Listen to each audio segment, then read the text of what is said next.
Wah, ini emang kemarin ini sempat ada tensi-tensi gitu ya di terlihat sekali ya. antara paslon nomor Seharusnya satu dan satu juga dan tiga. dua begitu kan. Akhirnya kemarin paslon 3 sempat menengahi begitu Iya, Bet, ya. betul sekali. Iya, ini semakin panas pemirsa. Selain pemaparan visi misi, para paslon kayaknya semakin garang untuk ya. saling serang gitu menggunakan data. Nah, sekarang kita mau bahas soal performa para paslon di panggung debat ini Gede. Ya. Tapi bukan terkait visi misi, melainkan gaya busana mereka. Ya. Nah, kita akan membahasnya dengan para ahli, yaitu pakar political branding. Mhm. Ada Mas Silih Agung Wasesa dan pakar Pakar komunikasi ada Mas Gun-Gun. Assalamualaikum, selamat pagi Mas Silih dan Mas Gun-Gun, apa kabar? Selamat pagi, kabar baik, Mas Gede. Iya, Mas Gun-Gun. Ya, mendengar jelas ya suara kami berdua ya, Mas Gun-Gun? Ya, Masih? jelas ya. Iya. Ini kita melihat kemarin, kita bahas dulu nih dari appearance-nya, dari penampakan mereka kemarin. Ini kan Ya. Pak Ganjar ini dan pasangannya Pak Mahfud MD ini kemarin hadir dengan busana bomber begitu ya. jaket bomber ya. Khas militeri Angkatan Udara. Betul. Kemudian saya kemarin itu juga sempat wawancara langsung kira-kira apa makna yang akan disampaikan dengan kostum ini. Dan kemarin menyatakan bahwa ini berhubungan dengan tema debat, Bibi. Iya, dan juga menggunakan Pertahanan. jaket bomber lokal begitu ya. Iya. Dan ada patch-patchnya, ada program unggulan mereka juga di jaket bomber itu. Betul. Kalau dari Betul, sudut Pak. pandang Mas Iwi sebagai profesional di bidang branding ini, apa yang coba disampaikan oleh pasangan Ganjar Mahfud ini? Ya, thank you Mas. Yang pertama sih, saya justru melihat nggak ke bombersnya ya. Kalau bombers sih itu jelas secara tersurat gitu bahwa Ganjar malam itu siap menyerang gitu ya dengan jas bombernya. Tapi sebetulnya yang menarik itu kalau kita ngelihat gambar penguin yang ada di balik bombersnya itu. Penguinnya itu sebetulnya adalah film kartun penguin yang itu adalah isinya itu mereka adalah para detektif, tokoh-tokoh intelijen gitu ya. Jadi sebetulnya ada pesan yang tersirat bahwa malam itu Ganjar punya data-data intelijen yang kuat gitu ya, yang tidak didapat dari media, yang dia nggak akan menggunakan data-data dari media, tapi dia menggunakan data-data asli langsung dari industri pertahanan lah. Itu sebetulnya yang menarik, karena kemudian memang dibuktikan kan bahwa yang dipaparkan oleh Ganjar bukan hanya sekedar data-data yang kita dapat dari media massa gitu, tapi memaparkan strategi pertahanan yang menurut saya sangat kompleks, walaupun itu bukan data rahasia ya. Itu sih Mas.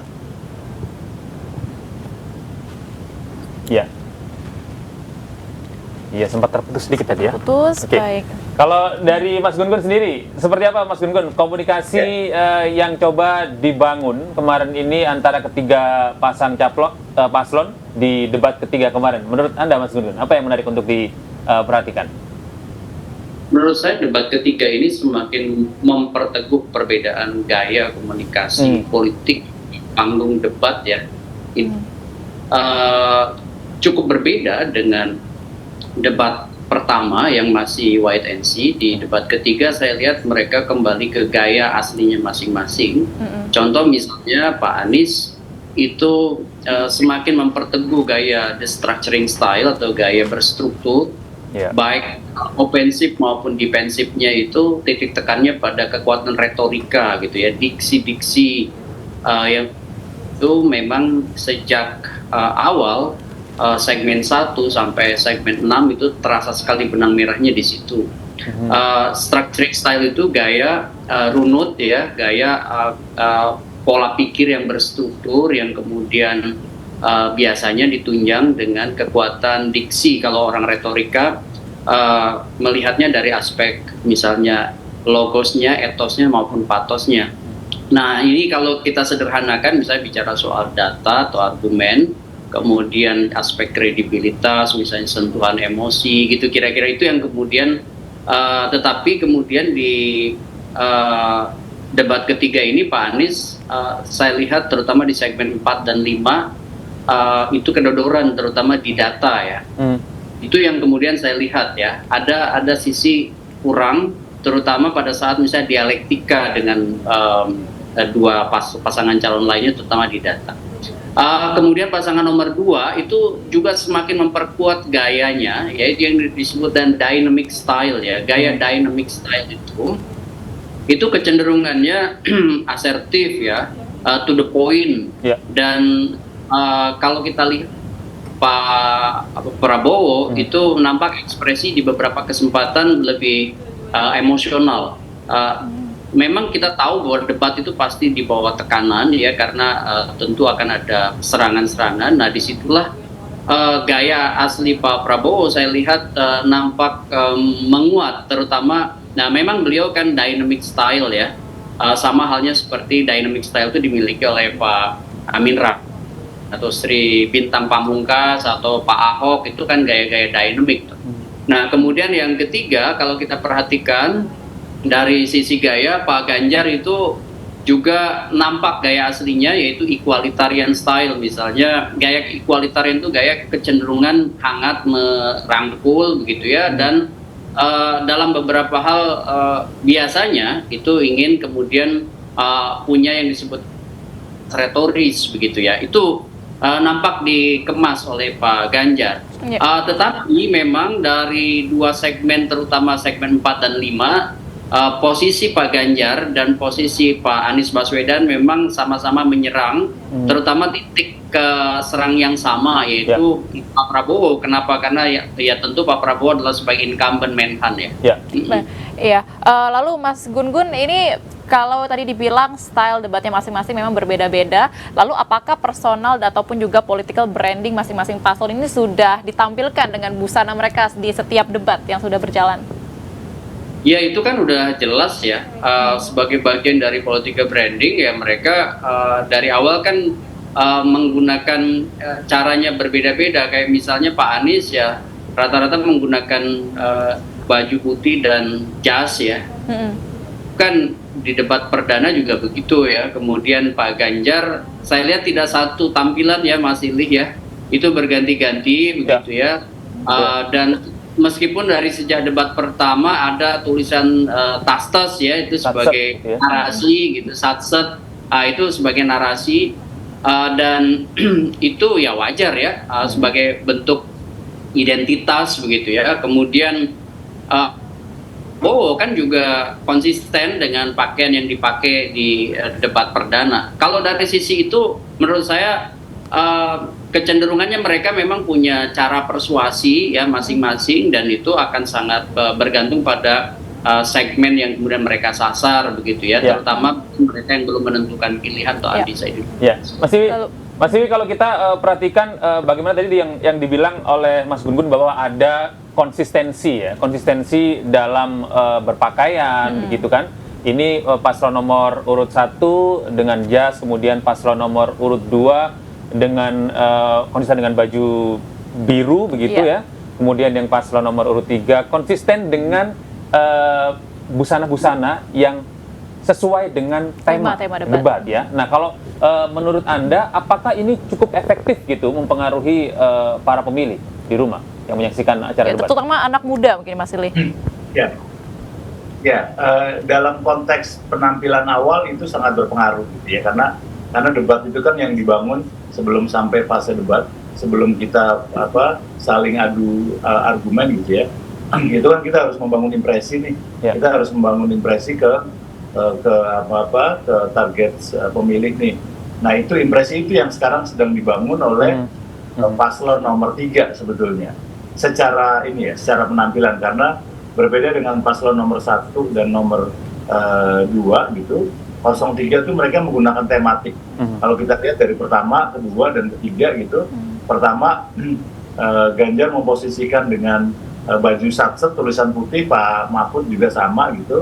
Tapi kemudian pada debat kedua udah mulai menggunakan baju daerah, kultur nasionalisme tuh, karena ya baju daerah gitu ya.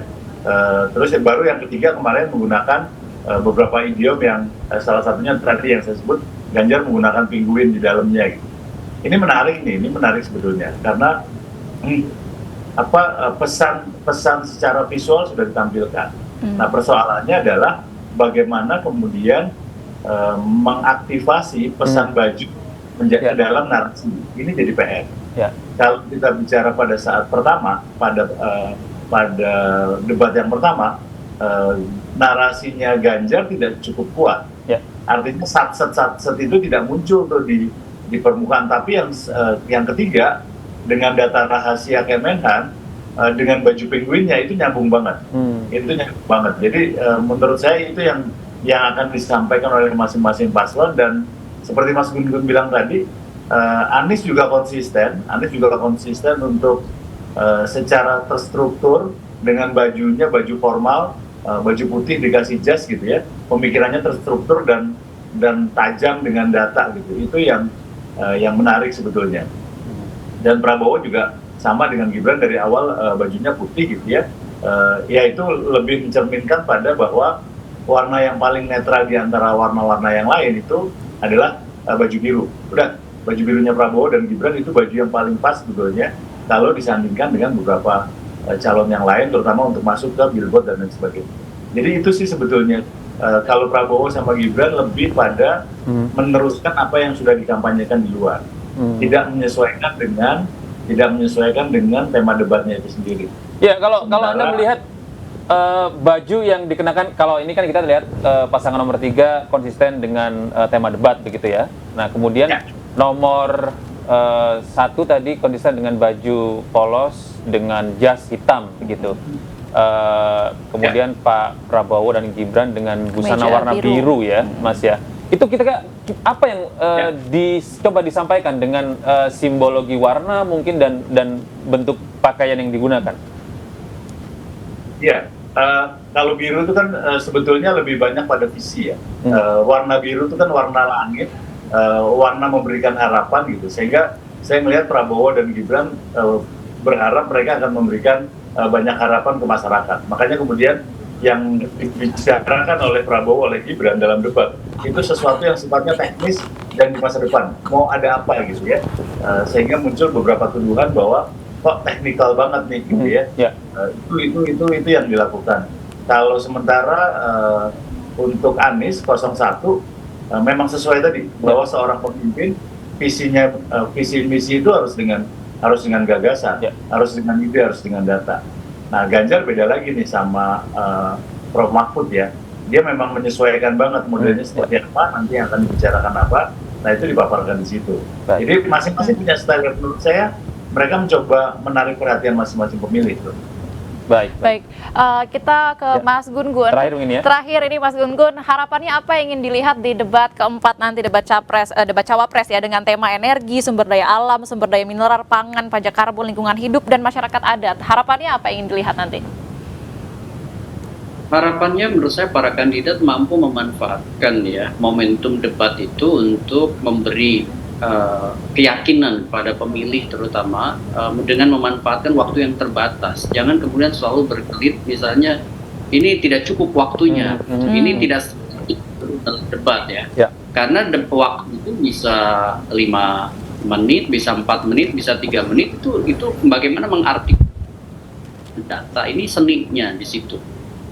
Konteks komunikasi yang dalam waktu yang terbatas itu harus betul-betul dioptimalkan oleh para kandidat. Kenapa? Kalau misalnya elaborasinya di tempat lain itu tentu akan berbeda. Contoh misalnya kemarin seperti Pak Prabowo meminta membuka data di forum lain, gitu ya, itu menurut saya tidak strategis. Makanya bagaimana pertama para kandidat menyiapkan diri untuk manajemen forum, termasuk manajemen waktu. Yang kedua, itu lebih pada hal-hal yang substantif. Jadi kalau misalnya pertanyaan meminta data maupun pertanyaan meminta misalnya klarifikasi atas suatu hal, maka tentu para kandidat juga harus menyuguhkan itu. Jangan kemudian membawanya pada hal-hal yang sifatnya emosional dan personal begitu. Baik. Terima kasih Mas Gun-Gun, Mas Siwi atas informasi hari ini. Selamat siang.